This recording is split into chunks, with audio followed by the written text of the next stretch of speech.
must know why we do what we do.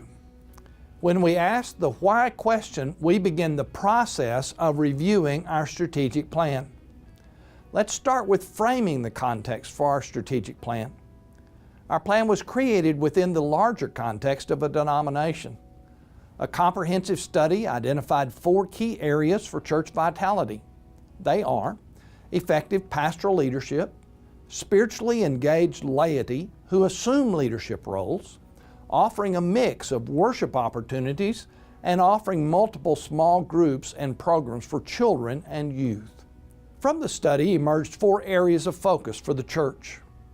These are creating new places for new people by starting new congregations and renewing existing ones. Second, developing principled Christian leaders for the church and the world. Third, engaging in ministry with the poor. And finally, stamping out killer diseases by improving global health. The Oklahoma Conference identified 3 major objectives in our plan. First, growing fruitful congregations. Second, recruiting, assessing, equipping, and sending spiritual leaders. And finally, promoting ministry partnerships. We used the metaphor of the mustard seed and set forth both conference goals and specific action steps for local churches to develop local plans. In his book, Start With Why, Simon Sinek tells the story of the railroad industry in the late 1800s. The railroads were the largest companies in America. They had changed the landscape of the country, but remembering why stopped being important to them. Instead, they became obsessed with what they did. Then technological advances brought the airplane, everything changed, and those early companies went out of business. Our why must never stop being important to us. If we lose sight of our why, we will be on the same track as the early railroads. Well, of course, the immediate answer that comes to mind to me in why we do what we do is because that's what we're told in the Scriptures to do. My name is Leo Piles, and I'm a member of the Mangum First United Methodist Church and have been for a few years.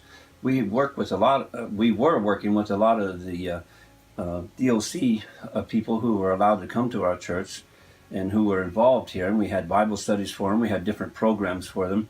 But one of the main things that I think that we all were working toward the same goal was trying to get them interested in changing their lives. And by doing that, we had special programs here all the time with them. And we picked them up every Sunday and Wednesday for church and Bible studies.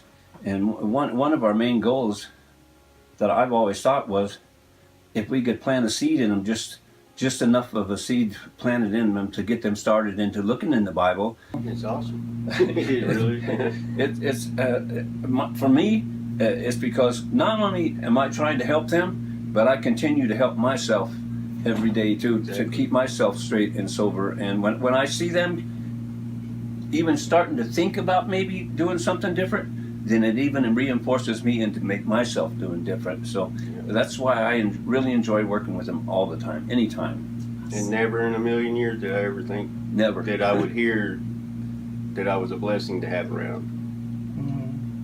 And especially from a preacher and from a church. And I hear it quite often now, and it's... Yes. And it's a good feeling. True. It's a very good feeling. It is. Wow. The joy, that inner peace, that love that abounds.